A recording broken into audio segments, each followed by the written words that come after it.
come today to join us in this celebration of American history. Our history is amazing. And this is a story about the American Revolution when the English colonies, the 13 colonies, wanted to break away from England. And this is a little bit of that story and how they worked together to create our Constitution of America. So we love history, and we wanted to share this with you. I would just ask that you please be a good audience. We've worked hard. We haven't had very much time on the stage, but we've really worked hard, and we're really thrilled to bring this to you. And also, we have a special guest here. My mom. Will you stand up? It's the first time she's ever come to my place.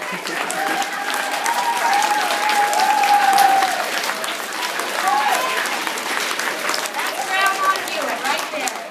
So, anyways, without further ado, we'll start. And thank you for coming. We're really happy to have you here.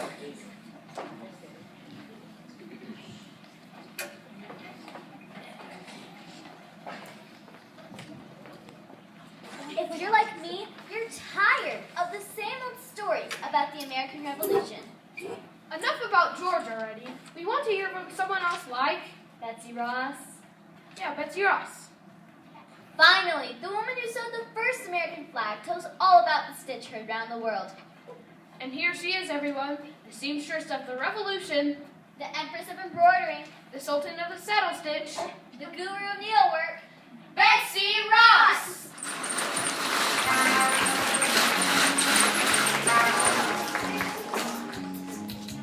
Tell us, Betsy, tell us.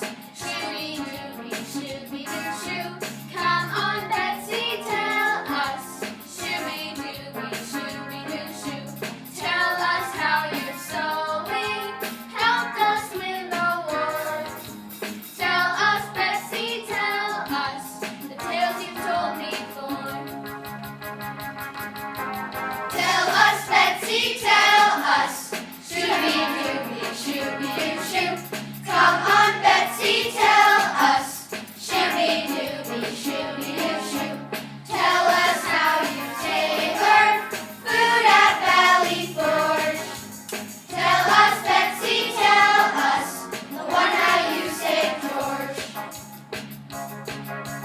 Tell us how you knitted muskets. I felt it was my duty. And then crocheted a cannon. Oh, that one was a beauty. Oh, and it sparkled. Tell us, Betsy, tell us. Come on, Betsy, tell us. Tell us how your sewing helped us win the war. Tell us, Betsy, tell us the tales you told before. How you stitched the revolution. You know I'm double jointed. You sewed the Constitution. No, that I needleworked. And didn't it turn out fine? Tell us, Betsy, tell us. Come on, Betsy, tell us. Tell us how you tailored food at Valley Forge. Tell us, Betsy, tell us the one how you say shooby-dooby, shooby-doo, shoo-shooby-dooby, shooby-doo-shoo. Betsy, could you tell us about the American Revolution again? Oh my, it's been so many years. Please! Okay. Well, let's see. A good place to start is when England defeated France and Spain in a long war. My dad told me about that. The colonists helped the British defeat the French here in America in 1763. Yes, but the French and Indian War was just a small part of a much bigger conflict, a patch in the quilt of world politics. England became the leading power in the world. How King George III gloated.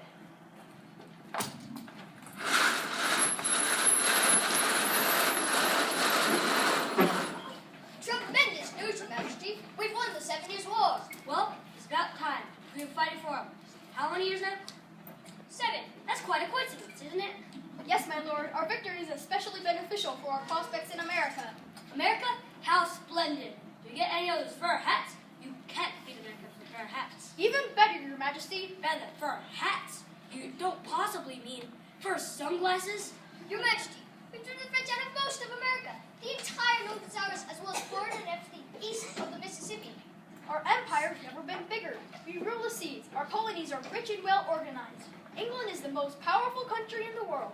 In other words, That's right, Your Majesty. You're the man. who the man? You're the man. Who the man? You're the man. Reuben Tootin' Rat and the man.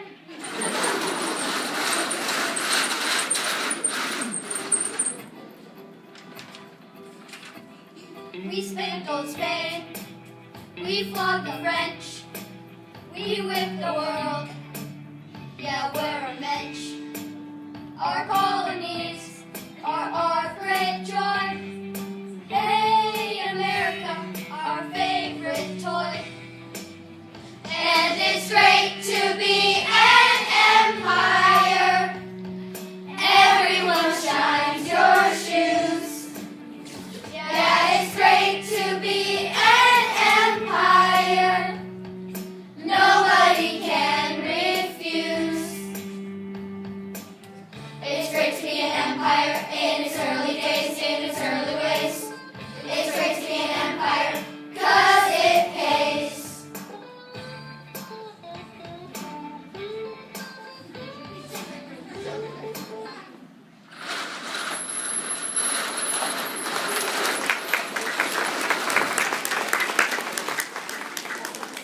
What do they mean it pays? Does being an empire come with a retirement plan and a salary and stuff like that?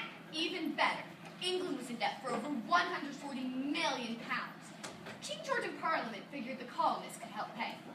140 million pounds? Wow!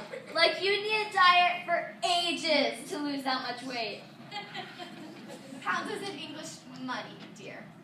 The British Parliament passed a series of acts to place duties and taxes on the colonists. By 1767, they weren't happy.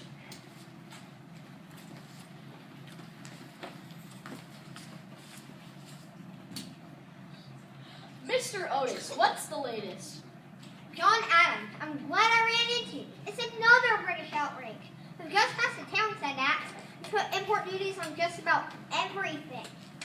I didn't think it could get any worse. We've already had the Hat Act, the Wool Act, the Iron Act, the Currency Act, and the Sugar Act. I know it. The British just can't get their acts together. Remember the Stamp Act? A direct tax on everything we printed, from cards to calendars. I loved what you said. What was it? Taxation without representation is exploitation? Tyranny. What? I said tyranny. Taxation without representation is tyranny. You did? It doesn't really rhyme though, does it? It's not supposed to rhyme, it's an aphorism. Well, of course, but the good ones rhyme. Take Ben Franklin's maxims. He that goes a borrowing goes sorrowing. Little strokes fell great oaks. Plow deep while sluggards sleep. Okay, I get it. The point is that the British are not treating us as equals, but as subjects. They prohibited us from settling beyond the Appalachians. They've even started enforcing the navigation laws, so all commerce between here and England must be by British vessels. You're right. This has got to stop.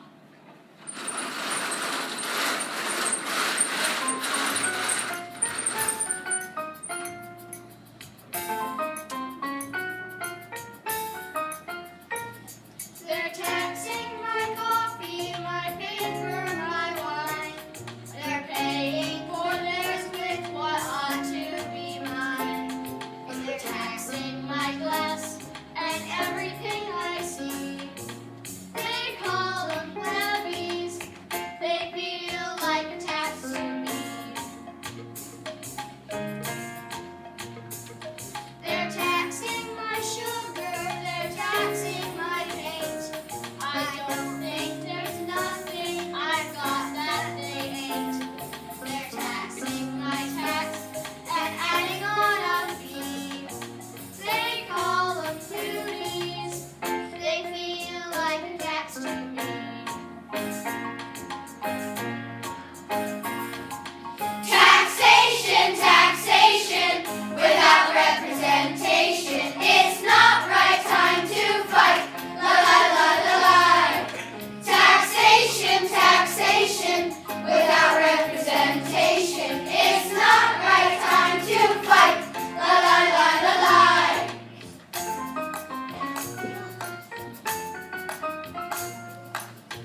nice fuzzy slippers with the bunny ears that keep our feet so cozy.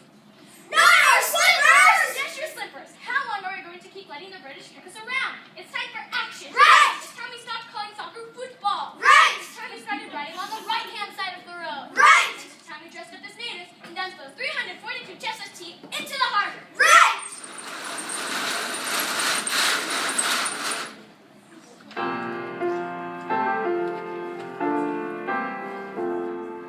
Down, down, down, just dump it off the boat.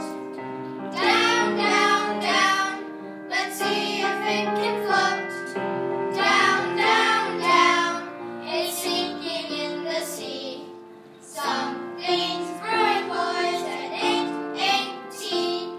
Something's brewing, boys, and it ain't tea. Trouble's brewing for the crown. Tell them all in London town. London town. All their lovely tea just drowned. Send some more. It's going down. Send some more. It's going down. Send some more. It's going down. Down, down, down. Just dump it off the boat. Down, down, down. Let's see if it can float. Down, down, down. It's sinking in the sea. Something's brewing, boys, and it ain't tea. Something's brewing, boys, and it ain't tea. Something's brewing, boys, and it ain't tea.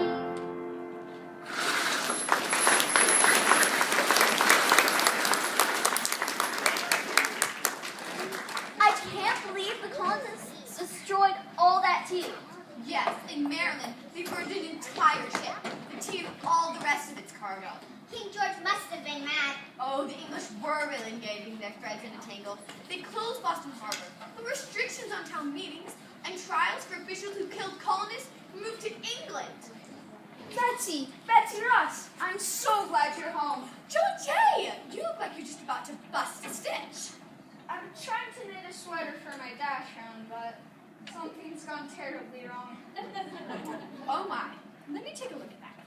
But Betsy, what happened after the British shut down Boston Harbor? Why? We called the First Continental Congress. Were you there, Mr. J? Sure was. 55 men gathered, including the John and Sam Adams, George Washington, and Patrick Henry. I know now what course others may take, but as for me, give me liberty or give me death!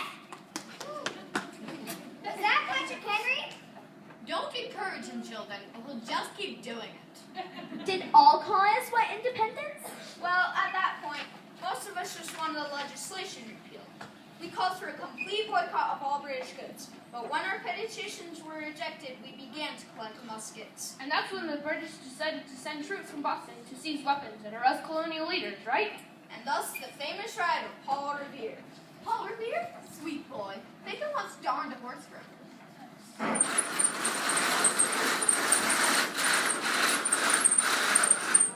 The redcoats are coming! The redcoats are coming! Calm down, Paul. It's nearly midnight. You'll wake the kids.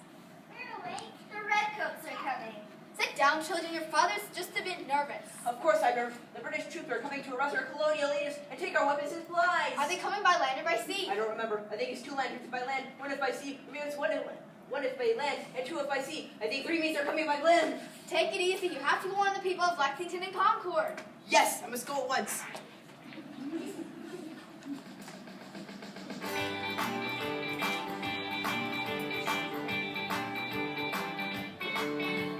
Riding one John Hancock, alert Sam Adams too. The British will arrest them, their fate is up to you.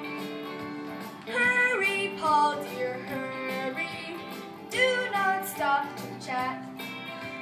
Paul, what are you doing? I forgot my hat. Ride on, Paul Revere.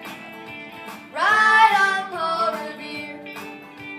Get on out of here, dear Paul Revere.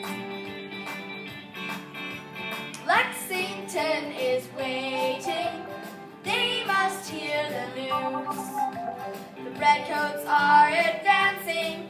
Now there's no time to lose. Tell the Minutemen there, they must take a stance. Paul, what are you doing? I forgot my pants. Ride on Paul Revere. Ride on Paul Revere. Get on out of here, dear Paul Revere.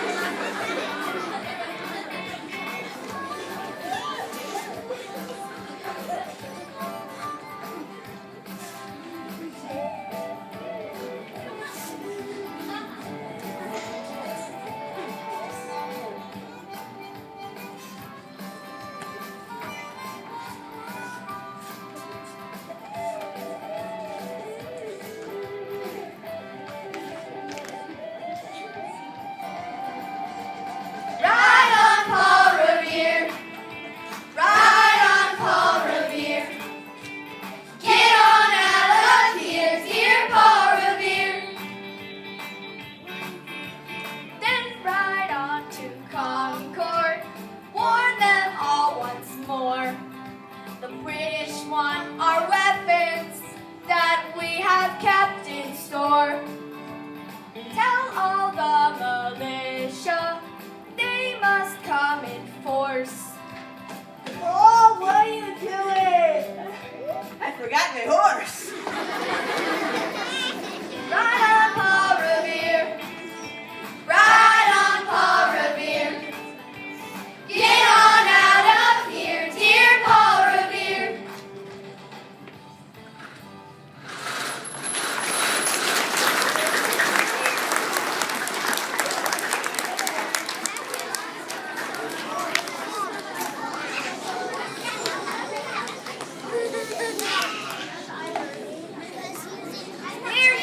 Hear ye! On this day, July 4th, 1776, the Second Continental Congress is now in session in Independence Hall, Philadelphia. The Honorable John Hancock presiding.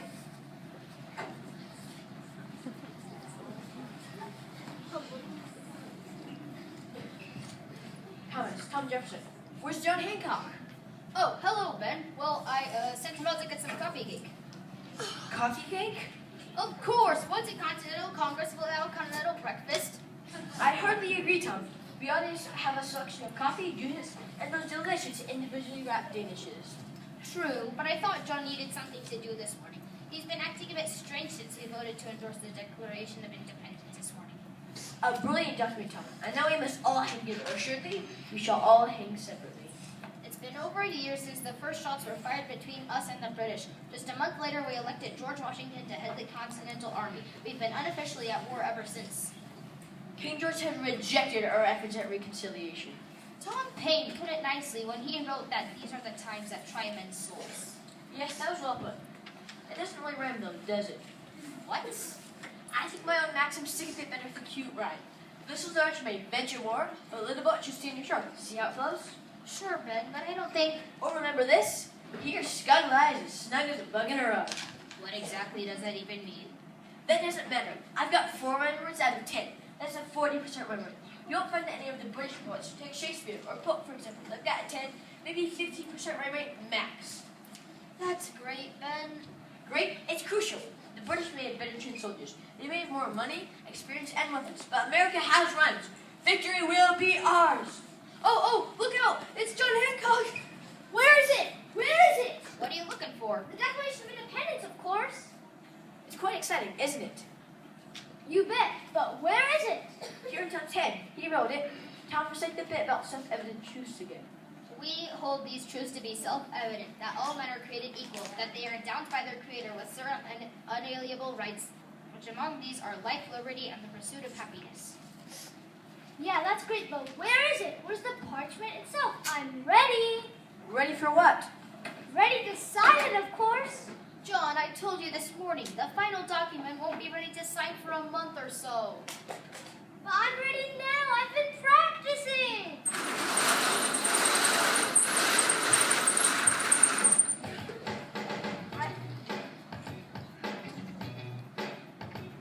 I don't have Franklin's eloquence.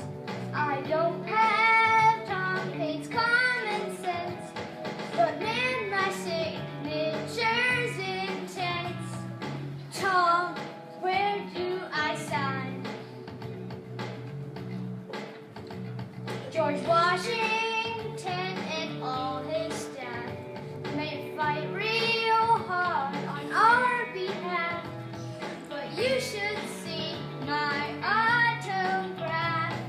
Tom, where do I sign?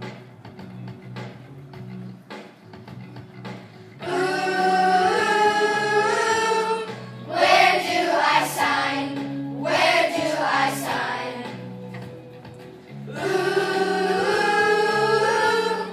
Where do I sign? Where do I sign? Where do I sign? He's practicing on all the walls, on tablecloths and bathroom stalls. Good thing we don't yet have baseballs. Tom, where do I sign? He's signing stuff around the clock. He signed my head. He signed my sock. No, you can't stop my John Hancock. Tom, where do I sign?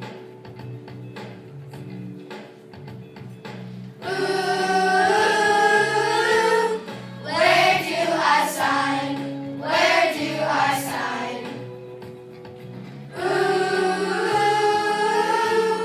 Where do I sign? Where do I sign? Where do I sign?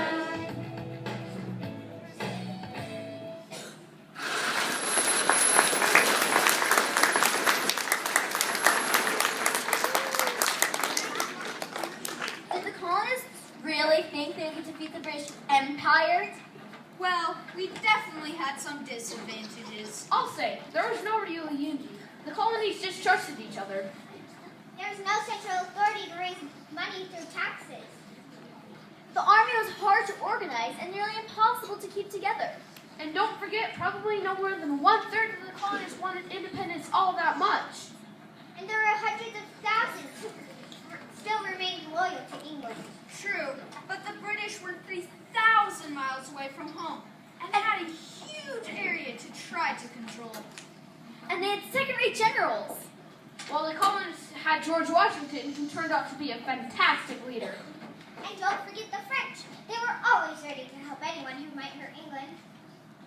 But you're forgetting one of the biggest advantages. I was wondering when you'd remember. What?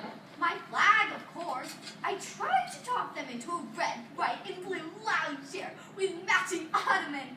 But they said their budget was limited to a flag.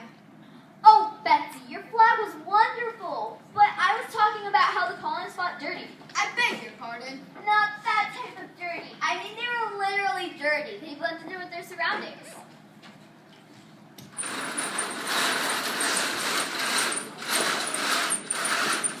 I'm telling you, it ain't right. They should stand up and fight like we do. Yeah, instead of sneaking around with those fur caps and deerskin coats all quiet-like, you can't even see them. It ain't fair. I mean, look at us, all polished up, bright and red. You can see us coming miles away. That, my friends, is the proper way to fight. Exactly. We stand up straight and wait our turn to shoot or be shot at. It's gentlemanly. None of this skulking around. Well, I am on to them. You will not find one of those Minutemen sneaking up on me. No, sirree. In the brush, on the ground, we are here, all around. In the street, in a tree. Bet you can't find me, boys. Bet you can't find me, Bet you can't find me. Come out and fight like a man. In the leaves, under roots, in your tent, in your boots, over here, in your teeth. Bet you can't find me, boys. Bet you can't find me, Bet you can't find me. This is disgraceful.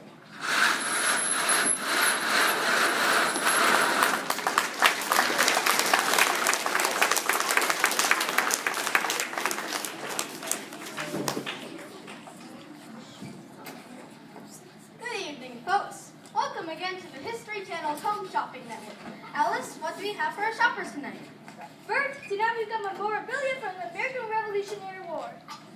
Excellent. Let's over 6 years of war to choose from, with fighting in every colony and more than a dozen important battles. The first item, number B57, is a boot from John Virgo. The British generally lost the Battle of Saratoga. This boot? Wow, I'm guessing we don't have any of those left. Just two. They came from a famous battle in 1777 to give the cause a badly needed boost. Smell that, Alice. What? Go on, take a whip. You know what that smells like, Alice? A really, really old boot? No, it smells like victory. And you too can grab victory from Defeat by phoning us right now to purchase General Burgoyne's shoe. Defeat. Defeat. Get it? So what's that lovely item over there, Alice? This is B54, a snowball from Valley Forge in Pennsylvania, where George Washington and his army forces spent devastating winter. These things are going fast, folks. We sold out in just 15 minutes. The last thing we offered these at this unbelievable try me price. Just one per customer, please. We have just a few more minutes before our stock completely melts under these studio lights. And we've got a satisfied customer on the line. Hi there. Who are you? Where are you calling from? And tell us just how much you love your snowball. Hello, am I on the air? You sure are. I am Comte de Rochambeau. I am from France. How wonderful! General Rochambeau arrived from France in 1780 with over 6,000 troops to aid the colonists. French help was decisive in winning the war. Rochambeau, you say? Then you invent chocolate eclairs? No, as commander of the French troops at Yorktown alongside George Washington. I thought your viewers should know. Terrific. So tell us, how do you like your snowball? You probably serve it with some fancy French sauce, am I right? I have no idea what you are talking about. I am a general, not a chef. Ah, those French chefs, so modest. Our next incredible item is being brought to us right now by John Paul Jones. Hi, Alice. I helped the American Navy get its sea legs and even defeated a number of British ships off the coast of England. So what's that you got there? This is a bun from the coat British General Cornwallis was wearing when he surrendered to George Washington and our French allies at Yorktown, 1781. It's a lovely brass finish and oven safe. Amazing! Hold it up so our viewers can get a good look at it. Benedict Arnold, give that back, you traitor! I have not yet begun to fight! I guess that'll do it for us too. Good night. And stay tuned! Next on American History Channel, we have a new documentary on Grover Cleveland. Man, Myth City or Sesame Street Puppet?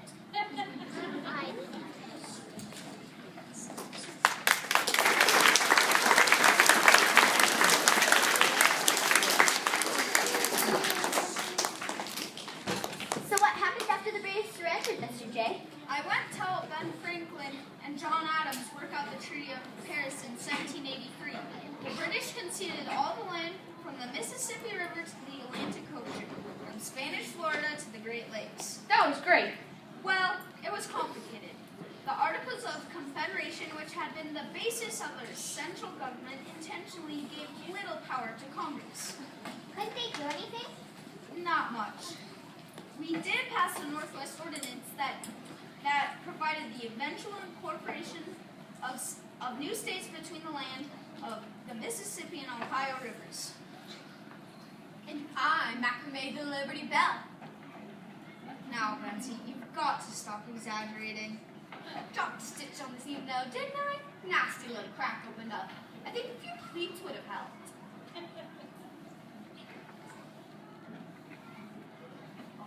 Betsy, you know that isn't. Shush, dear. Let's listen to the chorus.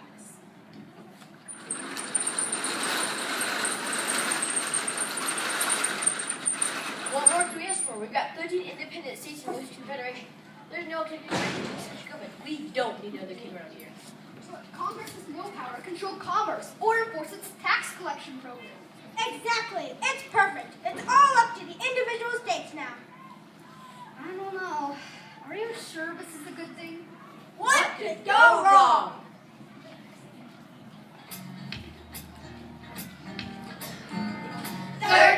Little countries, how great. 13 little countries,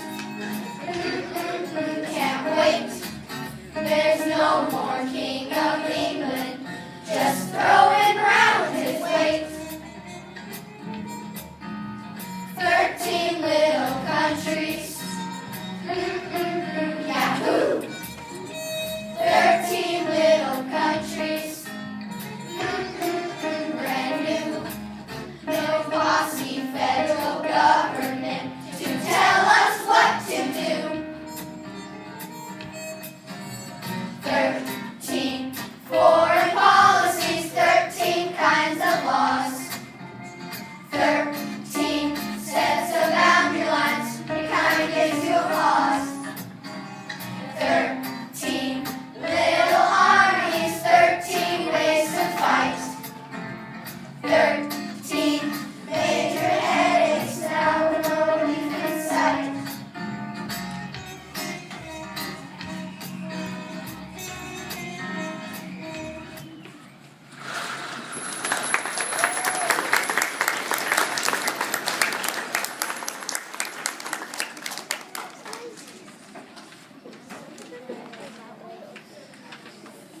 Hear ye, on this day, July 16th, 1787, the Constitutional Convention is now in session in Philadelphia. The Honorable George Washington presiding. Good afternoon, Mr. Madison. Good afternoon. Good afternoon, Mr. Hamilton. Oh yes, good afternoon.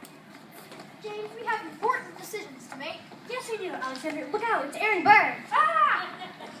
I'm just joking. I love doing that. That's not funny. Alexander, lighten up a little. We're making good progress. We've agreed to have 3 branches of government: legislative, executive, and judiciary, and they will balance and check each other. Yes, a wonderful plan, but there are even more important matters. I need your advice. Oh, what's on your mind, Alexander? You know I favor a strong central bank, and now I'm faced with a huge decision. Well, what is it? Which do you think is more impressive, my left profile or my right? What? When we start printing money, I'm just dying to get my picture on one of the bills. George Washington's already claimed the 1, so I'm shooting for the 10. Personally, I think my left side makes me look taller. What do you think? Alexander, this is not exactly what I meant by lightening up. We have some real issues here. Look, the big states and the small states still can't agree on how this should be represented in Congress. We big states have more people. We're not going to share equally with you little states. Yeah, well, we're not going to settle for proportional representation in both houses of Congress. We're just as important as you. Oh, yeah? Yeah! Big states rule! We have lots of votes! Big states rule! We need lots of votes! Big states rule! We deserve the best! Little states can scramble for the rest! Small states rule! We deserve our share! Small states rule! We got them prepared! Small states rule! We should be preferred! Big states not like George III! Big states rule! We have lots of votes! Small states rule! We deserve our share! Big states rule! We deserve the best! The Constitution has to pass the test! Small states, small states, small states, small states, small states, small states, small states, small states, small states.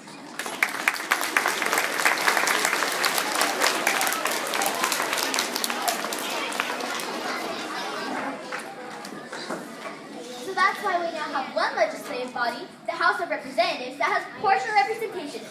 The bigger the state, the more congressmen. And the other house, the Senate, gives the same number of representatives to every state, no matter how many people live there. That's right. Like so much else in our Constitution, it was a compromise. Like deciding to count a slave as 3/5 of a person. We weren't perfect, Betsy. I know it. But we did stop the slave trade 20 years later. Yes, dear. Altogether, it was a beautiful stitched document. Did everyone like the Constitution? Oh no. Some people thought it gave the central government too much power. Others thought the states had too much authority. I wrote some of the Federalist Papers to help to convince people to vote for it. Did it work? Well, it took a while. We had to promise a Bill of Rights would be added. The Constitution was officially adopted on June 21st, 1788. Wow, that first election must have been something. It was. The House of Representatives were elected directly by the citizens of each state. The legislatures were elected by the senators of each state. And George Washington was unanimously elected president by the Electoral College. How does that work? No one knows, dear. It's a complete mystery. Please, Betsy, it's just a bit complicated.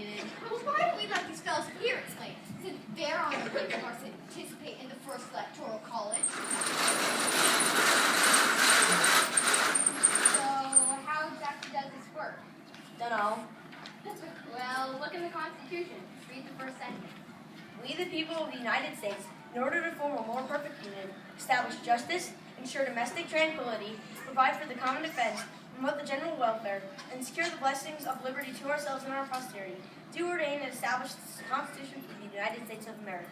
I said just the first sentence. That was just the first sentence. Wow. Well, read the part about the Electoral College. Here it is in Article 2. The electors shall meet in their respective states and vote by ballot for 2 persons, of whom one shall at least not be an inhabitant of the same state with themselves. Not an inhabitant of the same state themselves? How does that work? Dunno. Here, maybe this will help. But in choosing the president, the vote shall be taken by states, and the representation from each state having 1 vote. A quorum for this purpose shall consist of members from 2/3 of the state, and a majority of the state shall be necessary to a choice. What does that even mean? Dunno. Well, who cares what it means? We get to vote.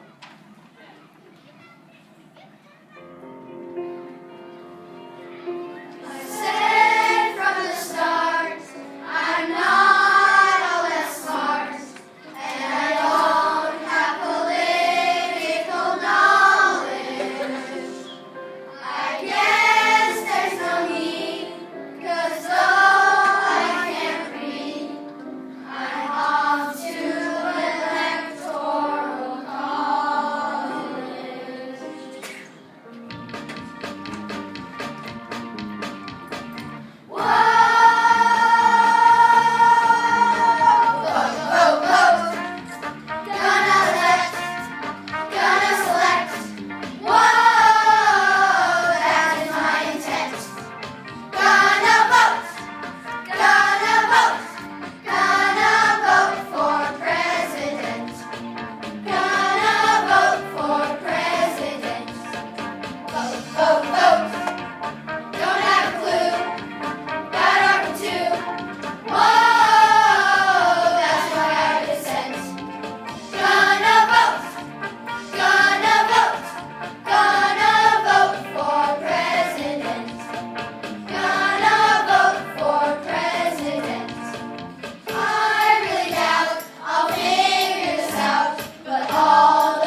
Washington was sworn in as President of the United States in the temporary capital of New York.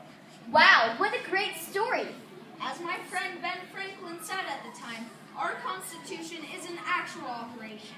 Everything appears to promise that it will last, but in this world, nothing is certain but death and taxes. I'm a Franklin stove, you know. Doesn't look a bit like him. Ah, here you go, John. This should work. It's perfect. Thank you. I knew you could fix it. I've got your show left yet. Wait, you mean the French general who fought for the colonists? No, my dash out. Betsy, could you tell us the story again? We just finished, my dears. Please. Well, John's a good man, but he did leave out some of the more important parts, like when I wove a ship for the Navy out of nothing but pine needles, or how I sewed together all the pants of the British Army so that they couldn't run on Bunker Hill, and the time when I saved George Washington's life. Tell us, Betsy, tell us. Shooby-dooby, shooby-doo-shoo. Come on, Betsy, tell us. Shooby-dooby, shooby-doo-shoo. Tell us how you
tremendous audience. I hope you learned something about the American Revolution. I hope you love history a little bit more, and thanks for being great. Please watch your teacher for directions when you exit. Thanks again for coming. We want to thank Miss Davis for doing this.